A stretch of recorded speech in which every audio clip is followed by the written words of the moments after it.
एक समय की बात है। चवारी नाम के गांव में रामू नाम का किसान अपनी पत्नी लीला के साथ रहता था। रामू की पत्नी कहती है, अरे, आपके हिस्से की एक रोटी रखी थी, वह तो खाते जाओ। नहीं लीला, आज बहुत देर हो गई है, मुझे खेत जाने दो, वापस आकर खा लूंगा। फिर उसकी पत्नी कहती है, सुबह सुबह खाली पेट नहीं जाते हैं लीला। मैं जब खेत में काम करता हूँ तब मुझे बहुत भूख लगती है, इसीलिए मैं आकर खाऊंगा। अच्छा, फिर लीला कहती है, मुझे बहुत बुरा लगता है, आप खेत में इतनी मेहनत करते हैं और मैं आपके लिए कुछ नहीं कर पाती। तो रामू कहता है, भगवान पर भरोसा रखो, सब कुछ ठीक हो जाएगा। फिर लीला कहती है, हमारी स्थिति ऐसी है कि हमें एक वक्त का खाना नसीब हो जाए तो भी भगवान का शुक्र है। तो रामू कहता है, लीला तुम चिंता नहीं करो, मुझसे जितनी मेहनत होगी करूँगा, और एक वक्त की जगह हम दो वक्त का खाना खाएंगे। रामू अपने खेत में सब्जियां तोड़ने चला जाता है। तभी मोहन साहूकार वहां आ जाता है। कैसे हो रामू भैया? राम राम, खूब मेहनत हो रही है। अरे साहूकार जी आप? राम राम जी, राम राम। बस साहूकार जी अपने हिस्से की मेहनत में लगे पड़े हैं, बाकी ऊपर वाले की मेहर। फिर मोहन साहूकार कहता है, देखो भाई रामू, मैं तोड़ मरोड़ कर बात करने में विश्वास नहीं रखता। तो शौक बात की एक बात, सब्जी बाजार जाकर बेचोगे तो तुम्हारा किराया जाएगा और सब्जी भी ज्यादा पैसे में नहीं बेच पाओगे, इसीलिए सब्जी मुझे दे दो। फिर रामू कहता है, साहूकार जी, मैं आपको सब्जियां तो दे दूं, लेकिन मेरे रोज के ग्राहक मेरा वहां इंतजार करेंगे, इसीलिए माफी चाहता हूँ, मैं आपको यह सब्जियां नहीं दे पाऊंगा। फिर साहूकार कहता है, ठीक है, तुम्हें मेहनत पसंद है तो तुम वही करो, मुझे क्या, मैंने तो बस तुम्हारे लिए अच्छा सोचा था। फिर रामू कहता है, आपने मेरे लिए इतना सोचा, आपका बहुत बहुत धन्यवाद साहूकार जी। रामू दिन भर मेहनत करके तरह तरह की सब्जी फल उगाता और गांव के बाजार के दिन सब्जियां और फल बेचा करता। सारे गांव वाले रामू से ही सब्जियां और फल खरीदते थे। रामू बाजार में सब्जियों और फलों का आवाज लगाता है, सब्जी ले लो, फल और सब्जी ले लो, हरी भरी फल और सब्जी ले लो। फिर एक ग्राहक आता है, भैया टमाटर कैसे दिए? 20 रुपये किलो। फिर दूसरा ग्राहक आता है, अरे रामू, कैसे हो भैया? घर में सब ठीक तो है ना? अरे काका, मैं ठीक हूँ और घर में भी सब ठीक ही है। फिर वह ग्राहक कहता है, आज कुछ सोच में डूबे हुए लग रहे हो, क्या बात है? तो रामू कहता है, काका, आज मोहन साहूकार ने मुझसे सारी सब्जियां मांग ली थी, पर मुझे यह सही नहीं लगा, इसीलिए मैंने उन्हें मना कर दिया। फिर वह ग्राहक कहता है, अरे, तो इसमें सोचना क्या, तुमने तो बिल्कुल सही किया है। साहूकार कुछ अलग तरह का इंसान है भाई, जरा संभल कर। हाँ, रामू इस सोच में था कि उसे अपनी खेती की सिंचाई के लिए पानी तो साहूकार से ही लेना है, कहीं ऐसा ना हो वो भी पानी देने से मना कर दे। फिर जब रामू घर पहुंचता है तो उसकी पत्नी कहती है, आज आप बहुत परेशान लग रहे हैं, क्या बात है? सुबह तो आप बिल्कुल सही मन से खेत गए थे। तो रामू कहता है, लीला, मुझे डर लग रहा है कि कहीं अगर मैं खेती न कर पाया तो तुम्हें एक वक्त की रोटी भी कैसे खिलाऊंगा। तो लीला कहती है, आप शुभ शुभ सोचिए, सब अच्छा होगा। तो रामू कहता है, नहीं लीला, कभी कभी हमें वास्तविकता भी देखनी चाहिए। फिर लीला बोली, ऐसी भी क्या बात है जो आपको इतना परेशान कर रही है? लीला, हमारे खेत में कुआं तो है पर उसमें पानी नहीं है और मुझे मोहन साहूकार से लेना पड़ता है। तो लीला कहती है, यह तो कई समय से कर रहे हैं आप, इनमें चिंता की क्या बात है। फिर रामू कहता है, मुझे डर है कि कहीं उसने पानी देने से मना कर दिया तो मैं सिंचाई कैसे करूंगा और बिना सिंचाई के सब्जियां उगा पाना कैसे संभव है। फिर लीला कहती है, तो फिर आप अपना कुआं खुदवा क्यों नहीं लेते? क्या पता उसी से पानी आ जाए। उसके लिए तो बहुत पैसे जाएंगे। अब मेरे पास तो बिल्कुल पैसे नहीं हैं। लीला, मोहन साहूकार ने अब तक रामू को कुछ नहीं कहा था, जिसके कारण अब रामू को लगने लगा था कि वह ज्यादा ही सोचता है। रामू अगले दिन फिर फल सब्जियां लेकर बाजार चला गया। अरे कमल काका, आज फिर आप सब्जियां लेने आए हैं? काकी कहाँ है? क्या बताऊं रामू, तुम्हारी काकी किसी काम से दूसरे गांव गई है। इस कारण जो है रसोइया का सारा काम मुझे ही करना पड़ रहा है भाई। फिर रामू कहता है, तो ज्यादा दिनों के लिए काकी गई है क्या, या आज ही आ जाएगी? काकी तो शाम को ही आ जाएगी। मैंने तो बस सोचा क्यों न आज बाजार से सारा सामान लेते चलूं, वह भी थक कर वापस आएगी ना। अच्छा, तो यह बात है। अच्छा रामू, तुम यह बताओ कि हरी सब्जियां कैसे किलो बेच रहे हो भाई? रोज की तरह 20 रुपया किलो ही बेच रहा हूँ। अच्छा, ऐसा करो, मुझे 1 किलो जो है लौकी दे दो भाई। क्यों नहीं काका, देता हूँ। रामू के खेत में जो एक पुराना कुआं था, वह सालों भर में सूखा ही रहता था। उस कुएं में एक बूंद पानी तक नहीं था। देखते ही गर्मी का मौसम आ गया। फिर मोहन साहूकार अपने आप से बात करता है, जब से इसने मुझे सब्जी देने से मना किया है, उस दिन से मुझे इंतजार था कि भी इससे पानी देने के लिए एक दिन साफ मना कर दूंगा। बस मुझे इस गर्मी का ही इंतजार था। फिर साहूकार रामू के पास जाता है तो रामू कहता है, अरे साहूकार जी, आपका आना कैसे हुआ? फिर साहूकार कहता है, रामू, तुमसे कुछ जरूरी बात करनी थी। जी कहिए, क्या बात है?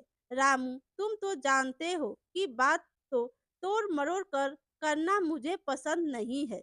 देखो भाई, अब मैं तुम्हें और पानी नहीं दे पाऊंगा, क्योंकि अब गर्मियों का मौसम है और मेरा खेत तुम्हारे खेत से बड़ा है। मुझे भी तो सारे खेत की सिंचाई करवानी है। बाकी तुम खुद समझदार हो। फिर रामू कहता है, साहूकार जी, मुझे थोड़ा ही तो पानी चाहिए होता है। एक आप ही हो जो मेरी मदद कर सकते हैं। तो साहूकार कहता है, रामू, समझने की कोशिश करो, मैं नहीं दे पाऊंगा पानी। रामू ने मोहन को सब्जी नहीं दी। इसी कारण मोहन को रामू से बहुत जलन होती थी और इसीलिए उसने पानी देने से साफ मना कर दिया।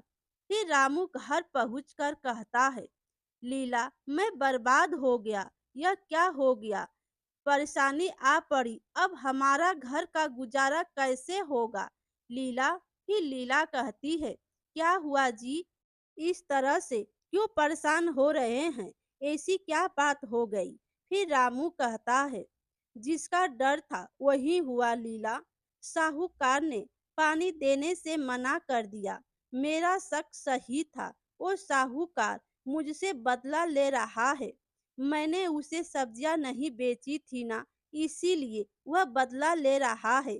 फिर लीला कहती है, आप चिंता ना करो, ऊपर वाला सब देख रहा है। प्रभु हमारी मदद जरूर करेंगे। तो रामू कहता है, अब तो उन्हीं का सहारा है, वही कोई चमत्कार दिखा सकते हैं। फिर लीला कहती है, अच्छा ठीक है, आप जाकर आराम करो, मैं मोहन साहूकार से मिलकर आती हूँ। लीला यह कहकर मोहन साहूकार के घर की ओर निकल जाती है। साहूकार जी घर में हो कि नहीं? फिर साहूकार कहता है, अरे कौन है भाई, रुको आता हूँ। फिर साहूकार घर का दरवाजा खोलता है। अरे लीला तुम हो, मेरे घर कैसे आना हुआ? तो लीला कहती है, साहूकार जी, आपने हमें कुएं का पानी देने से मना कर दिया है, ऐसा क्या हो गया? साहूकार जी, आप तो हमारे हालात से अच्छे वाकिफ हो। एक वक्त का खाना हम वही सब्जियां बेचकर खा पाते हैं। फिर साहूकार कहता है, लीला यह बात सच है कि मैंने रामू को अपने कुएं का पानी देने के लिए मना कर दिया। देखो लीला, मैं रामू को कई सालों से अपने कुएं का पानी देता आ रहा हूँ और इस बार गर्मियों का समय आ गया है और मैंने कोई जिंदगी भर का ठेका थोड़ी उठा रखा है तुम दोनों का। जाओ यहाँ से, मेरा दिमाग मत खाओ। फिर लीला कहती है, गर्मियाँ तो सबके लिए है साहूकार जी, आप ही तो बस हमारे अपने हो। ऐसा मत करिए, भगवान के लिए दया करिए साहूकार जी। फिर साहूकार कहता है, मेरे कुएं का पानी बिल्कुल सूख कर कम हो गया है। अगर मैं तुम्हें अपने कुएं का पानी देता हूँ तो मुझे गर्मियों में बहुत परेशानी होगी। सुन लिया ना, तुम्हारे चक्कर में मैं अपनी खेती खराब कर लूं क्या? फिर लीला कहती है, लेकिन साहूकार जी, अभी तो गर्मियां बस शुरू हुई है, तब तक मेरे खेतों का क्या होगा? तो साहूकार कहता है, मैं कुछ नहीं जानता। मैंने रामू को भी कहा था कि यह तुम्हारी समस्या है। मैं तुम लोगों को अपने कुएं का पानी नहीं दे सकता। बस लीला मोहन साहूकार को कुएं का पानी देने के लिए मनाने की बहुत कोशिश करती है, लेकिन साहूकार नहीं मानता। लीला दुखी होकर थक हार कर अपने घर की ओर निकल पड़ती है। रास्ते में लीला को आवाज सुनाई देती है, कोई बचाओ मुझे। फिर लीला कहती है, कौन है, कहाँ से आवाज दे रही हो अम्मा? फिर वह बूढ़ी औरत कहती है, अरे बेटा, मैं कुएं में गिर गई हूँ, मुझे यहाँ से बाहर निकालो। तो लीला कहती है, अम्मा, आप मेरे कुएं में कैसे गिर गई? परेशान मत हो, मैं कोशिश करती हूँ आपको बाहर निकालने की। फिर लीला एक रस्सी कुएं में फेंक कर बूढ़ी अम्मा को बाहर निकाल देती है और अपनी सारी कहानी बताती है। बूढ़ी अम्मा उसे आशीर्वाद देती है और वहां से चली जाती है। लीला भी अपने घर चली जाती है। तो रामू कहता है, क्या हुआ? साहूकार ने कहा। फिर लीला कहती है, साहूकार जी ने पानी देने से मना कर दिया। कह रहे थे, अगर मैं तुम्हें पानी देता हूँ तो मुझे गर्मियों में बहुत परेशानी होगी। तो रामू कहता है, पानी के बिना क्या होगा लीला, हमारे सारे खेत तो सूख जाएंगे और हमारा गुजारा कैसे होगा? तो लीला कहती है, अच्छा, और जो हमारा पुराना कुआं है उसको खुदवाने में कितना खर्च लगेगा? तो रामू कहता है, कम से कम 1,000 तो लग ही जाएंगे। फिर लीला बोली, हे भगवान, इतने पैसे तो हम पर है ही नहीं। फिर रामू कहता है, मैं सोच रहा था अगर मैं खुद से ही कुएं को खोद दूं तो। लीला कहती है, आपको लगता है कि इतना गहरा कुआं आप खोद लेंगे? लीला, एक बात सोचो, अगर कुआं मिस्त्री खोद सकता है तो मैं क्यों नहीं खोद सकता? बात तो आपकी बिल्कुल ठीक है। अगले दिन सुबह रामू कुआं खोदने के लिए अपने खेत जाने को तैयार हो जाता है।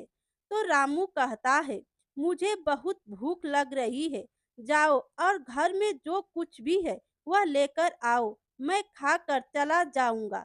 तो लीला कहती है, खाने में तो बस थोड़े से चावल ही बचे हैं।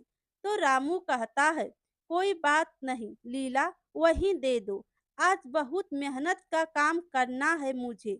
लीला अभी थाली में चावल परोसने ही वाली थी कि तभी दरवाजे पर एक आवाज सुनाई दी। यह किसकी आवाज है? लगता है कोई बूढ़ी अम्मा है, चलो दोनों बाहर चलकर देखते हैं। तो वह बूढ़ी अम्मा कहती है, बेटा जो कुछ भी घर में हो, चावल रोटी दाल मुझे खाने को दे दो बेटा।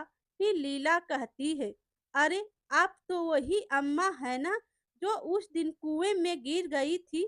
हाँ बेटा, मैंने पहचान लिया तुम्हें। देखो बेटा, नियति का खेल भी आज भी तुम्हारे ही घर आ पहुंची। फिर रामू कहता है, हम सब बहुत गरीब हैं, जैसे तैसे करके अपना जीवन गुजार रहे हैं। ऐसे में हम आपको कहाँ से खाना दें अम्मा। बूढ़ी अम्मा रामू की स्थिति देखकर समझ गई और बोली, कोई बात नहीं बेटा, सब ठीक हो जाएगा। अब मैं चलती हूँ। फिर रामू कहता है, अम्मा रुकिए, लीला जो चावल तुमने मेरे लिए रखे थे वह जो है अम्मा को खिला दो, मैं उन्हें भूखा नहीं भेज सकता। तो लीला कहती है, अगर चावल आप अम्मा को दे देंगे तो आपको भूखा रहना पड़ेगा। फिर रामू कहता है, कोई बात नहीं लीला, जाओ और मेरे हिस्से का चावल अम्मा को लाकर दे दो। पर आप तो भूखे रह जाएंगे ना। अरे तुम जो है उसकी चिंता मत करो, मैं तो जवान हूँ, भूख को झेल लूंगा। पर मैंने अम्मा को भूखा जाने दिया तो मेरे गले से भी खाना नहीं उतरेगा। रामू की पत्नी लीला रामू के कहे अनुसार रामू के हिस्से का भोजन बूढ़ी अम्मा को दे देती है। बूढ़ी अम्मा खाना खाने के बाद कहती है, धन्यवाद बेटा, भले ही तुम दोनों अभी परेशानी में हो, तुम्हारे बुरे दिन चल रहे हैं, मगर ऊपर वाला सब देख रहा है। फिर रामू कहता है, अम्मा आज मैं जिस काम के लिए जा रहा हूँ, बस मेरा वो काम सफल हो जाए। बेटा ऊपर वाला है, वह एक दिन तुम्हारी अवश्य सुनेगा। प्रणाम अम्मा, अब मैं चलता हूँ। फिर लीला कहती है, सुनिए आज मैं भी आपके साथ खेत चलती हूँ। सुबह दोनों अपने कुएं की खुदाई करने खेत की ओर चल देते हैं। फिर रामू कहता है, देखो लीला, हमारे कुएं में तो एक भी बूंद पानी नहीं है। फिर लीला कहती है, हे प्रभु, हमारी कौन सी परीक्षा ले रहे हैं आप। तो रामू कहता है, परेशान मत हो लीला, हिम्मत रखो, मैं नीचे जाकर काम शुरू करता हूँ। रामू कुएं में नीचे उतरकर कुएं की खुदाई शुरू कर देता है। कुछ समय बाद अचानक से कुएं की एक पत्थर के अंदर से पानी निकलने लगता है और उसे एक चमकती चीज भी मिलती है। अरे लीला, ये देखो, पानी कहाँ से आ रहा है भाई, मुझे तो अपनी आंखों पर विश्वास नहीं होता। फिर लीला उस हीरे को देखकर कहती है, ये तो हीरे जैसा कुछ चमक रहा है। तो रामू कहता है, अरे लीला, यह तो हीरा ही है। हे भगवान, तेरा लाख लाख शुक्र है भगवान। फिर लीला कहती है, मुझे तो लगता है यह सब आपके अच्छे कर्मों का फल है जो आपको मिला है। तो रामू कहता है, देखा लीला, भगवान के घर देर है पर अंधेर नहीं है। फिर लीला कहती है, वह बूढ़ी अम्मा सही कह रही थी, हम जो भी कर्म करते हैं हमारे कर्मों का फल अवश्य मिलता है। फिर रामू कहता है, हाँ लीला, ऊपर वाले ने मेरी सुन ली, अब मैं इस पानी से अपने खेत की सिंचाई अच्छी तरह से कर सकूंगा। फिर लीला कहती है, उस हीरे का क्या करेंगे आप। तो रामू कहता है, उस पर मेरा अधिकार नहीं है, उससे जो भी पैसे आएंगे वह मैं दान करूंगा, कुछ पैसे बस हमारे लिए रख लूंगा। मोहन साहूकार दोनों की बातें छुपकर सुन रहा होता है। रामू जैसे ही कुएं से बाहर आता है तभी मोहन वहां आ जाता। रामू, वह हीरा मेरा है, मैं तुम्हारे घर आकर यह बताने ही वाला था कि मेरा हीरा तुम्हारे कुएं में गिर गया है। साहूकार जी झूठ क्यों कहते हो, यह पत्थरों के अंदर दबा हुआ था और इतनी मेहनत मशक्कत के बाद मुझे मिला है। फिर साहूकार कहता है, हीरा सीधी तरह मुझे देता है या मैं पुलिस को बुलाऊं। चुपचाप से हीरा मेरे हवाले कर दे। फिर रामू कहता है, मैं किसी से नहीं डरता, बस अपने भगवान से डरता हूँ साहूकार जी। फिर साहूकार कहता है, मुझसे ज्यादा बहस करेगा ना तो तुझे भगवान के पास भेज दूंगा, बता रहा हूँ। फिर रामू कहता है, मैं आपसे इज्जत से बात कर रहा हूँ, आप मेरे साथ बदतमीजी कर रहे हैं। फिर लीला कहती है, जाने दीजिए, हमें तो पानी चाहिए था, हीरा आप उन्हीं को दे दीजिए। अरे, ऐसे कैसे दे दूं लीला, हमने कोई बेईमानी नहीं की है, यह साहूकार लालची है। फिर साहूकार कहता है, तो घी सीधी उंगली से नहीं निकलेगा, जग्गा बिल्ला कहाँ हो, मुक्त की खाकर फट जाओगे, इधर आओ, इस रामू के बच्चे से हीरा छीन लो। तभी जग्गा और बिल्ला, दो साहूकार के गुंडे आकर जबरदस्ती रामू से छीना झपटी कर हीरा छीनकर साहूकार को दे देते हैं। हीरा मिलते ही मोहन की खुशी का कोई ठिकाना नहीं था। मोहन खुशी से फूला नहीं समाता और हीरा बार बार हवा में उछालता है। अरे वाह, अरे वाह, मैं तो करोड़पति बन गया, अब करोड़पति नहीं, मैं तो हीरापति बन गया, मेरा हीरा। इस तरह की उटपटांग हरकतें करते हुए उसे ठोकर लगती है और हीरा मोहन के कुएं में गिर जाता है और मोहन के कुएं का पानी बिल्कुल सूख जाता है। अरे हाय मेरा हीरा, अरे ये क्या, मेरे कुएं का पानी, हे भगवान, ये क्यों सूख गया, हे भगवान, मैं तो बर्बाद हो गया। फिर रामू कहता है, अरे देखा, बुरे कर्मों का फल बुरा ही होता है। लीला, रामू, मुझे माफ कर दो, मैं समझ गया, मैं समझ गया, मेरे कुएं का पानी वापस ला दो। हम भगवान नहीं है साहूकार जी कि जो कोई जादू कर दे और तुरंत पानी आ जाए। तुम लोग जो बोलोगे मैं करूंगा, पर पानी वापस ला दो। फिर लीला कहती है, हम कोशिश कर सकते हैं, पहले आप वो हीरा लाकर हमें वापस करें। ठीक है, मैं अभी जाकर हीरा लेकर आता हूँ। फिर रामू कहता है, देखा लीला, भगवान है, यह तो सच है, हमें किसी चीज का लालच नहीं। आज हमारे पास सब कुछ नहीं है, फिर भी हम खुश हैं। फिर लीला बोली, हाँ, और साहूकार जी के पास सब कुछ है, फिर भी लालच है उनको, उनके लालच का सबक तो मिल ही गया। फिर रामू कहता है, लेकिन लीला, मैं भगवान से मांगूंगा कि साहूकार जी के कुएं का पानी वापस आ जाए। हाँ, मैं भी किसी का बुरा नहीं चाहती हूँ, अच्छा करने से ही होता है।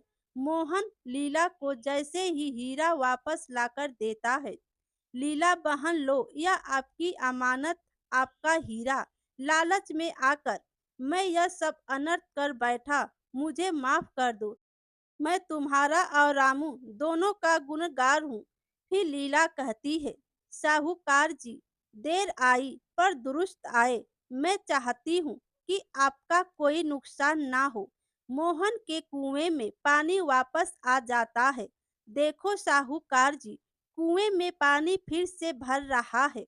हे भगवान, तेरा लाख लाख शुक्र है। फिर साहूकार कहता है, वाह रे इंसान, एक तुम हो जो मेरे कुएं में पानी आने से भी इतने खुश हो, और एक मैं था जो बिना वजह तुम लोगों को दुश्मन मान बैठा था। फिर रामू कहता है, साहूकार जी, जितना आपको इस कुएं से प्यार है उतना ही मुझे भी, क्योंकि इतने सालों तक यहीं से मैंने सिंचाई की है और दूसरे की खुशियों में खुशी ढूंढना कोई बुरी बात नहीं होती। साहूकार जी, मोहन को अपनी गलतियों का सबक और रामू लीला को अपने अच्छे कर्मों का फल मिल जाता है। इसके बाद साहूकार और रामू मिलजुल कर खेती करते हैं, खुशहाल जीवन जीने लगते हैं। मेरे प्यारे दोस्तों, कहानी अच्छी लगी हो तो लाइक कीजिए और अपने दोस्तों में भी शेयर कीजिए, और चैनल पर नए हो तो चैनल को सब्सक्राइब कीजिए। Thank you.